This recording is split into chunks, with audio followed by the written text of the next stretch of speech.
We stand, we fight, and we will win because we are united, Ukraine, America, and the entire free world.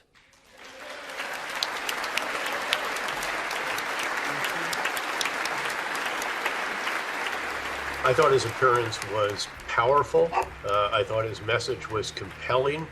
I felt it was inspirational, it was convincing, it was skillful, and it was superbly delivered. We should remember that he was an actor. He knows how to do this, just as Ronald Reagan was the great communicator.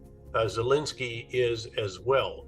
Very, very important allusions to the Battle of the Bulge, to Saratoga, the turning point of the Revolutionary War, to Churchill, to FDR, to mentioning planes and the Patriots and artillery and tanks and all of this.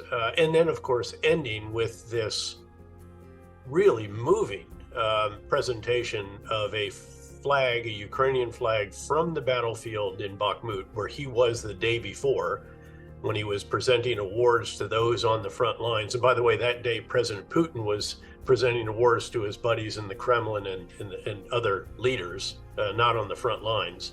Your support is crucial, not just to stand in such fight, but to get to the turning point, to win on the battlefield.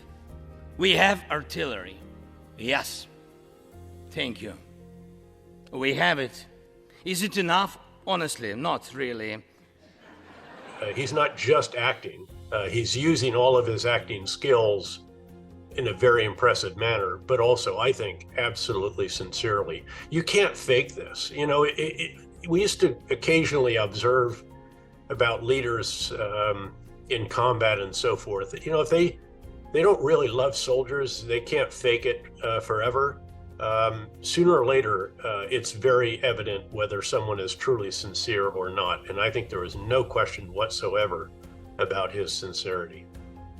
It enabled his sincerity to come through in an even more compelling and powerful manner. In the same way that I think Ronald Reagan was enabled by his acting career to very sincerely and powerfully convey particularly important points during the final years of the Cold War that in large measure was brought to an end because of the efforts in his administration and then the one that followed, George H.W. Bush, certainly the culmination of leaders of both parties' efforts, but very powerfully carried through by Ronald Reagan.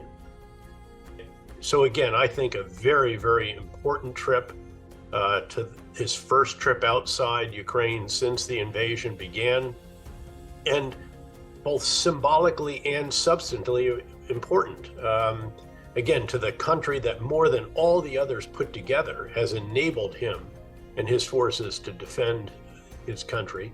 And at a moment when in the Senate in particular, there is the $1.7 or $8 trillion omnibus spending bill that concludes $45 billion of various forms of assistance for Ukraine, which would carry that effort all the way through probably the bulk of 2023. So very important to get that done during the lame duck portion of this particular Congress before the shift in the House when it could get much more difficult.